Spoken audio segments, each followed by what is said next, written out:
Good morning, counsel. Good morning, Your Honors. My name is Melissa Damian Visconti. I represent the appellant, who was the plaintiff below.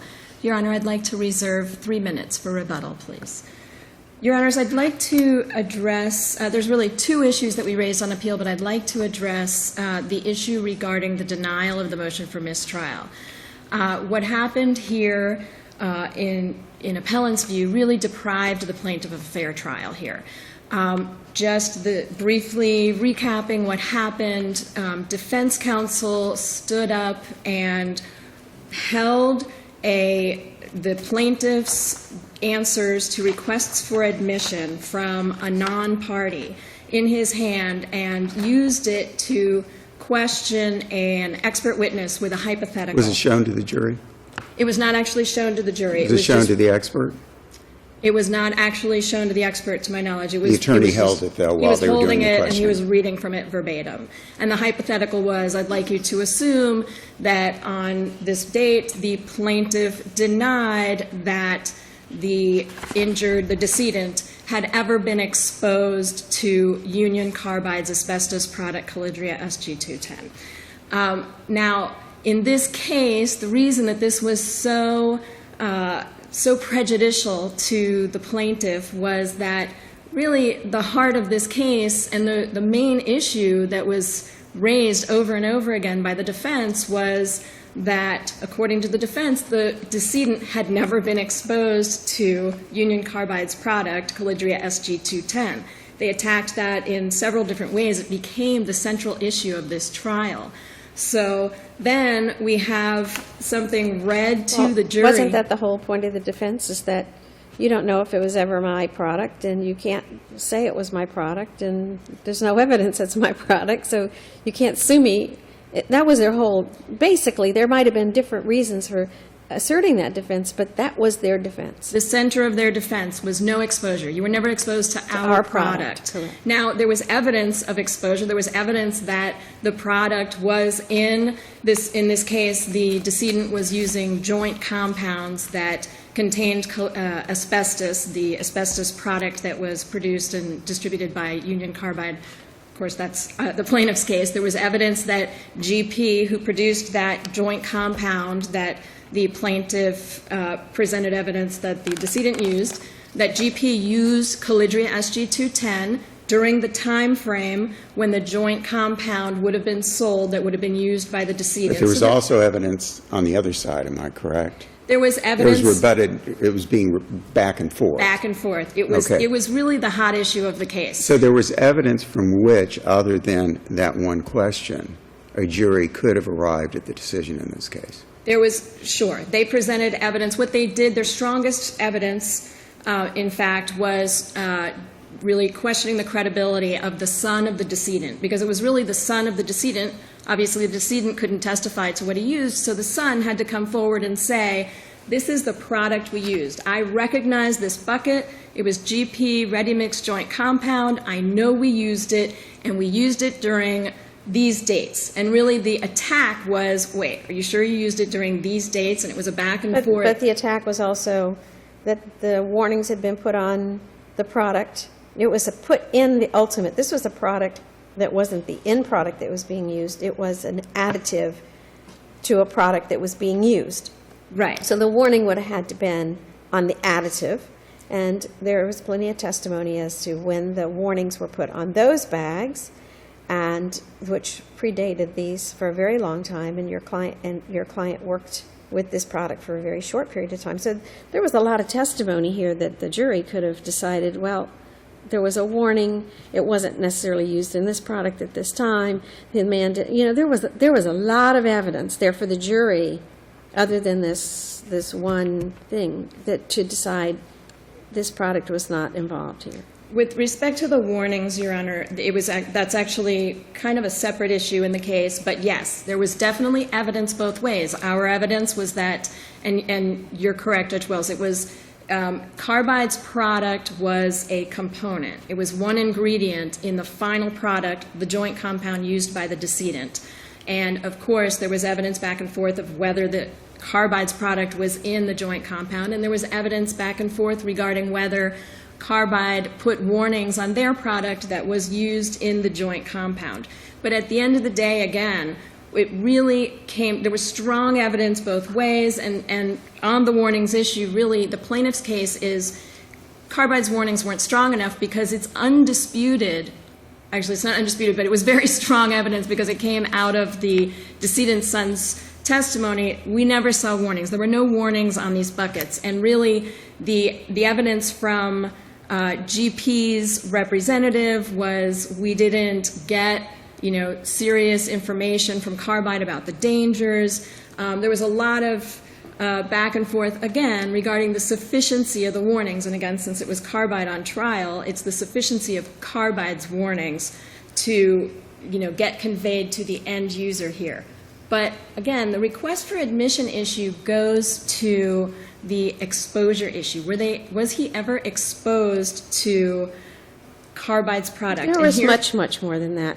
There was the warnings. There was the type of asbestos used, whether this was the type that was really so deadly as opposed to another type, and this one supposedly wasn't a very deadly type. I mean, there were lots of different elements in this trial that this jury heard, lots and lots of different pieces on both sides, but also from Union Carbide about why it wasn't, why there was warnings, why it couldn't be its product, why its product wasn't the harmful product, there was just so many things. And so you're telling us that there was one piece here at which point the plaintiff said, oh, I don't think I was hurt. But we have to look at this in the context of, was it, no trial is a perfect trial. Trials aren't perfect. So when we have to look to see whether the error, if there was error, is harmful error enough to undo an entire jury trial. So you're really arguing to us that this error was so harmful, so overwhelming, that it really overcame the rest of the evidence. And that is what we're arguing, Your Honor. And I'll tell you one thing that makes this such a significant issue is that all those other issues that you brought up, which, yes, there were evidence both ways on all those issues. It was a hard-fought trial. Directed verdict was denied, so the plaintiffs definitely, survived with presenting enough evidence on those other issues. But this was the threshold issue. You don't even get to those other issues if the decedent wasn't exposed to the product. And Ms. Visconti, let me ask you a question. Even though they didn't technically publish it to the jury in terms of showing them the actual request for admissions, it was published to the jury in the form of the hypothetical. Exactly. That was in front of the jury. It was read verbatim to the jury in volume 15, pages 1952 to 1953. Really, at the bottom of page 1952, you can see it is read verbatim. And what's your best case? Is it the Geringer case? Yes, out of this, really, there's not a case directly on point because of the weird situation with this, really. In Geringer, this court held that, Rule 1.370 is really the only vehicle by which denials can be used. In that case, the defendant was trying to use the denials, it was the plaintiff that was trying to use the denials for purposes of impeachment of a witness. In this case, there's a couple differences. One is that in this case, the denial was not even to Union Carbide's request for admission. It was a denial to a request for admission from a party who had since settled out of the case.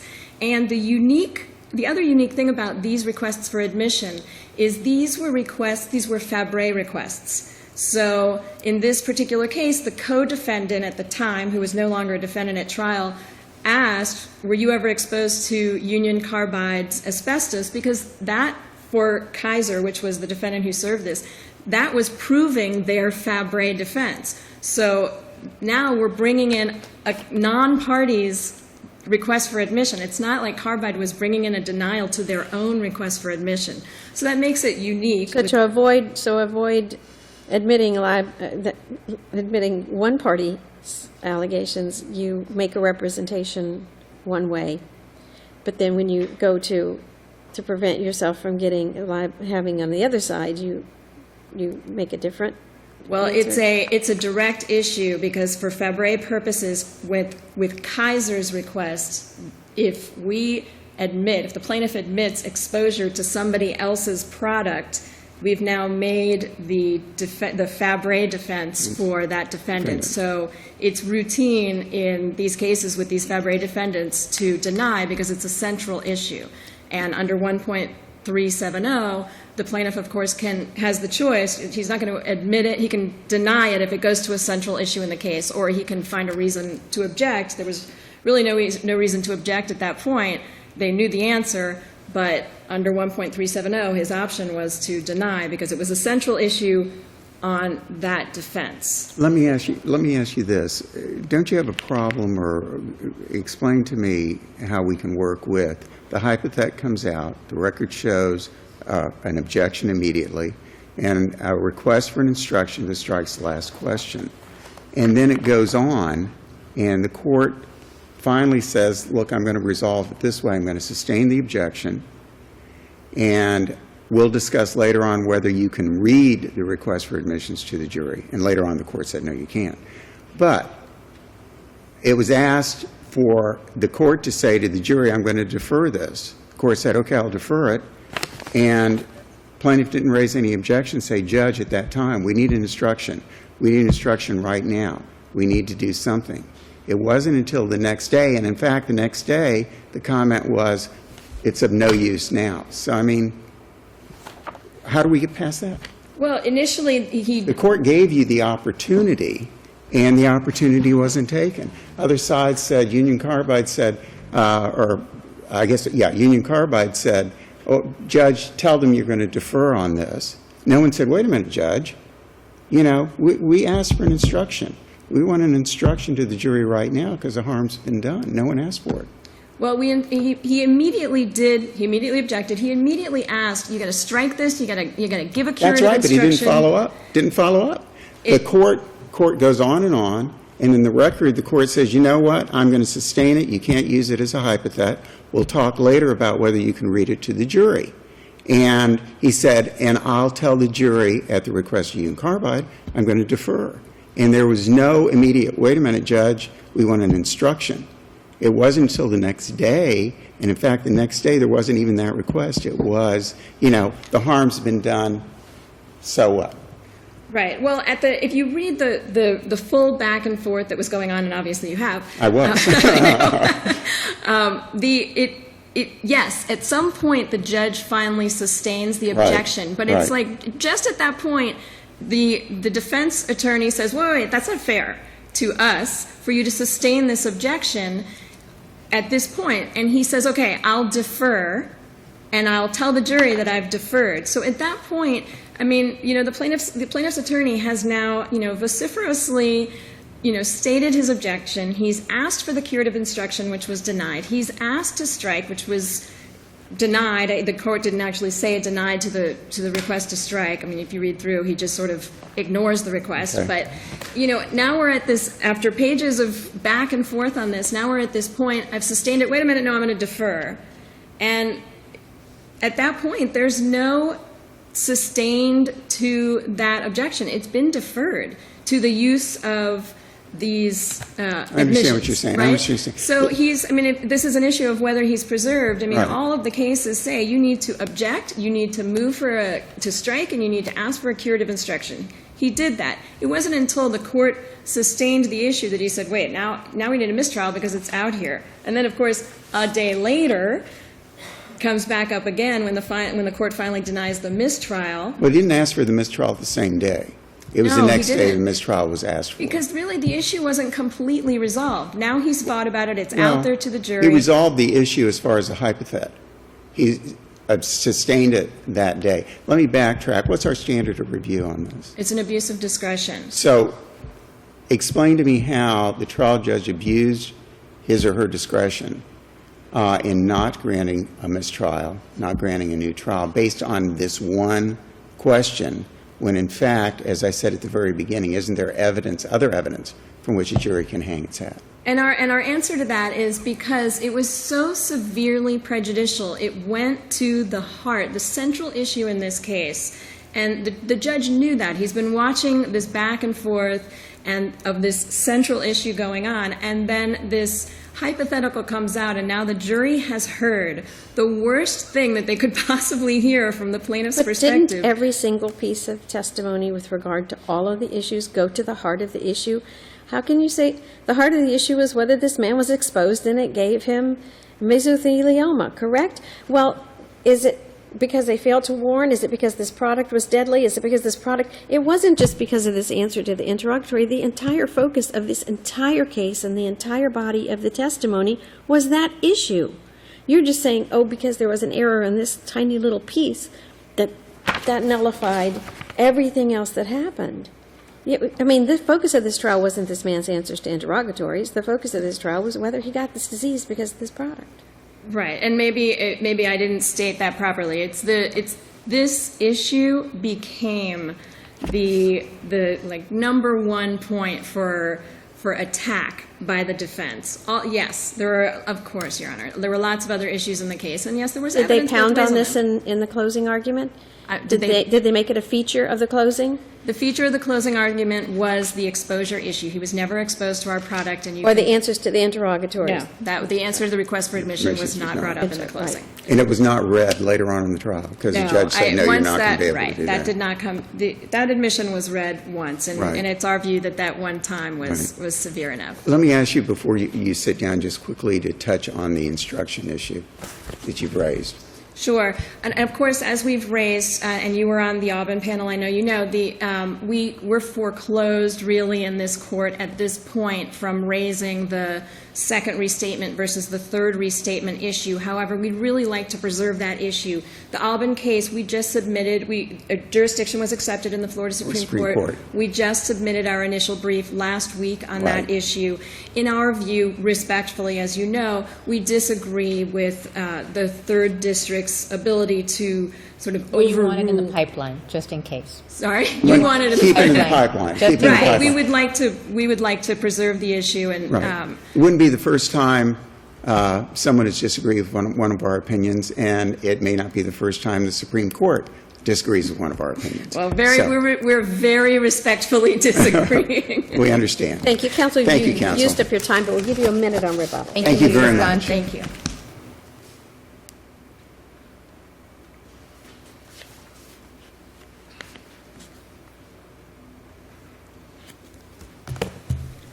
Good May morning. it please the court, my name is Matt Canigliaro. I am with Carlton Fields, and I'm here today on behalf of the appellee, Union Carbide.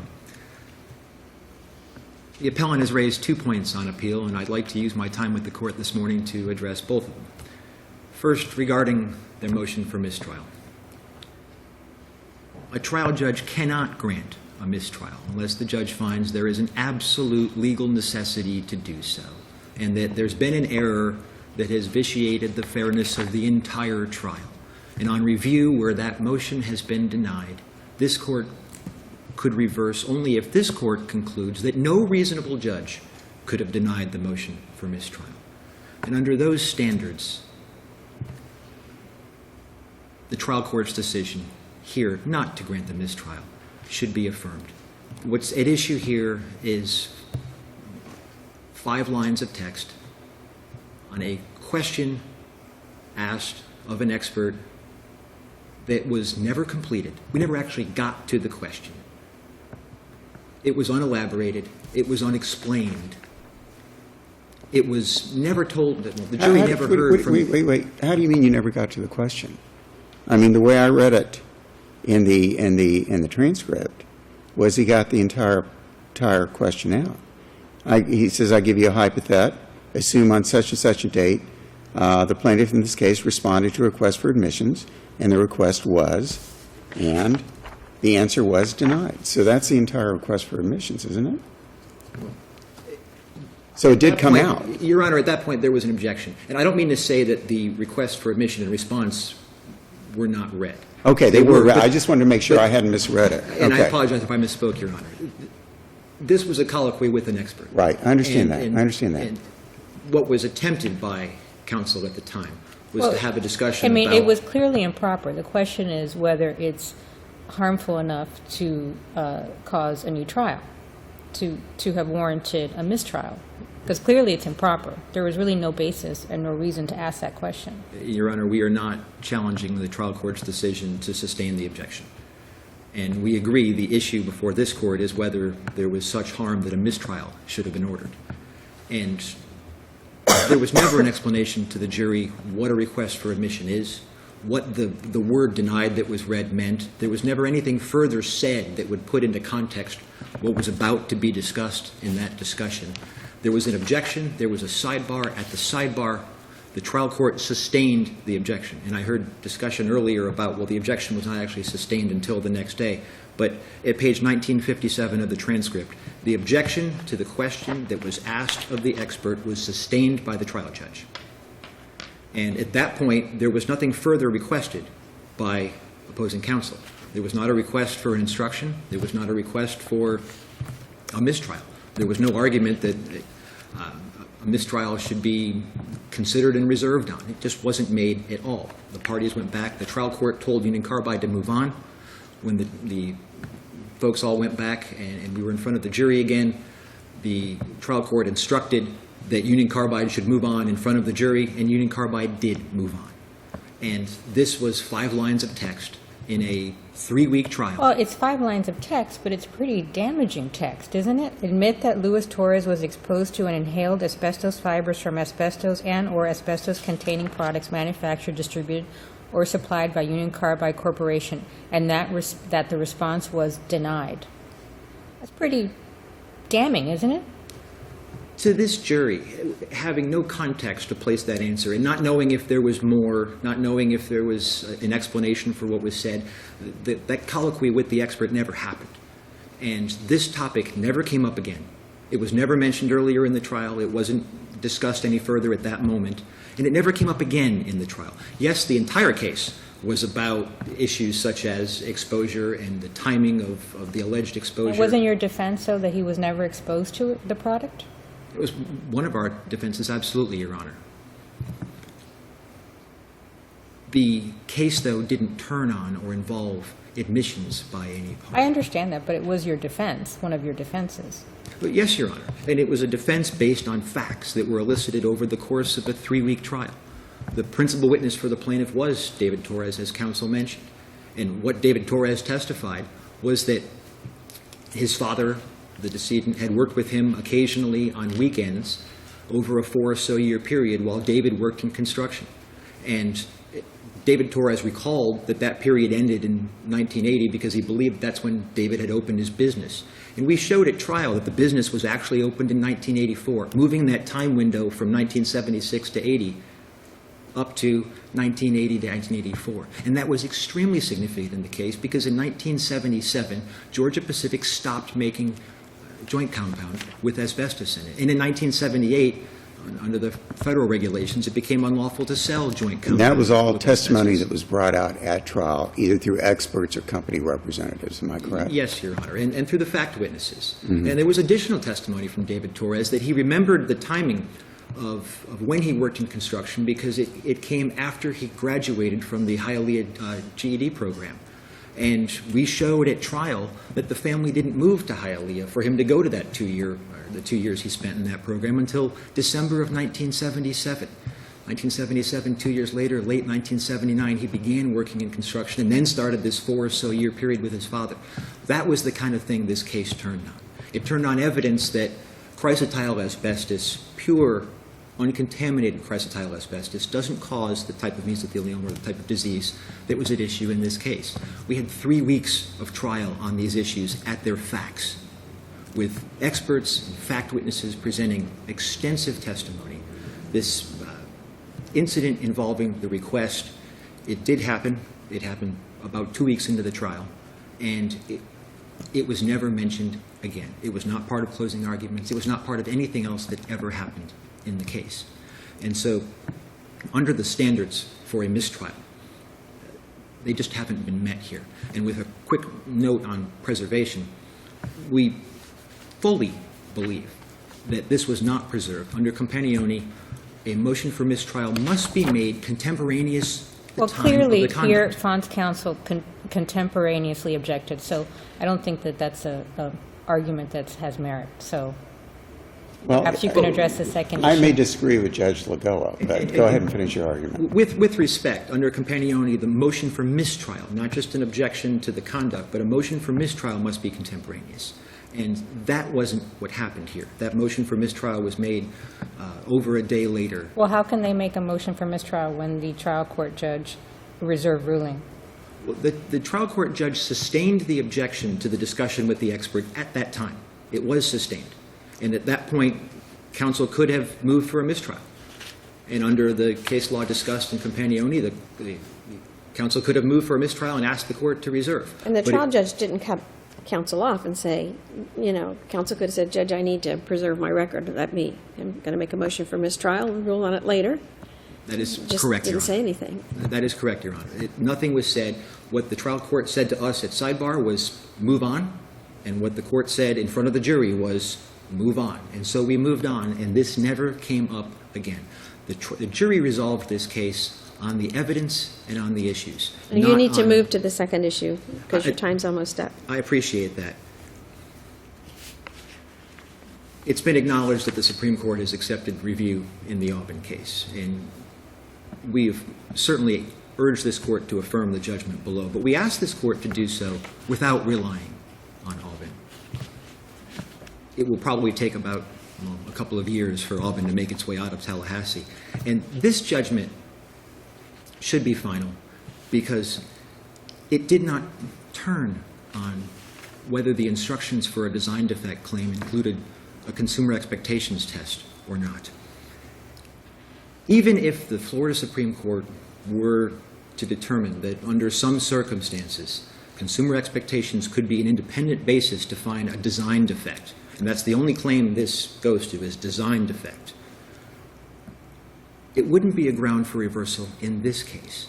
There was never any evidence presented. There was never argument made. It was never found in opening statements anything about Well, what... but they're also limited by the fact that the restatement is currently what it is in this DCA, correct? So they're bound by what this court has already stated as case law. So, it's not really fair if the Supreme Court reverses this court for them not to have their day in court. Respectfully, we would disagree, Your Honor. If the Supreme Court determines that consumer expectations could be an independent basis to find a design defect, there would still need to be evidence in the case. Someone would have to try a case on that theory. And this case was tried on warnings. This case was never tried on whether Union Carbide's asbestos, and that's what we sold. We sold pelletized chrysotile asbestos in large brown bags to intermediaries such as Georgia Pacific. That there would have to be a case presented on the theory that there was a design defect in the asbestos and that a consumer's expectations regarding asbestos were not satisfied. Right, I'm having a hard time wrapping my head around a design defect in joint product. If we're talking about an automobile or a lawnmower, but I'm not. We fully agree with that problem, Your Honor, and that's why we have large hope and strong confidence that the Florida Supreme Court will not reach that decision. And so we... But your argument, so that I understand it, is it wasn't an issue in this case. Yes, Your Honor. Therefore, whether or not the instruction was given really doesn't matter. Yes, Your Honor. That no matter what, in a nutshell, no matter what happens in Aubin, this judgment should be affirmed because this was not a case about consumers' expectations involving Union Carbide's bulk supplied asbestos. Thank you, counsel. Thank you, counsel. Counsel, we'll give you another minute.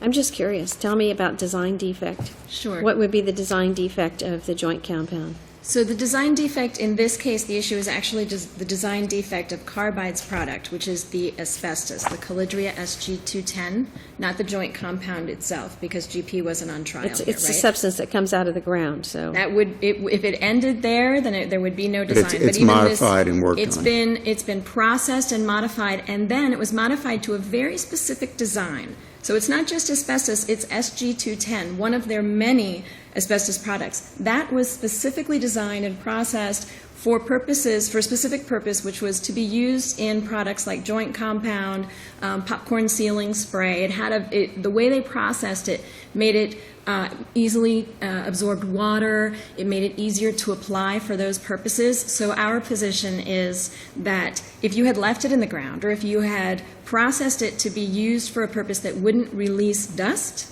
like they're in floor tiles, they're in ceiling tiles, all sorts of products. When they process it for those purposes and they design it for those purposes, there's no defect, unless there's some other, not for our purposes. The defect here was that they processed it to a unique design to be used in Well, nothing joint would have compound. precluded from bringing a design defect claim. It's just that the consumer expectation argument couldn't be made. So did you have a claim for product design?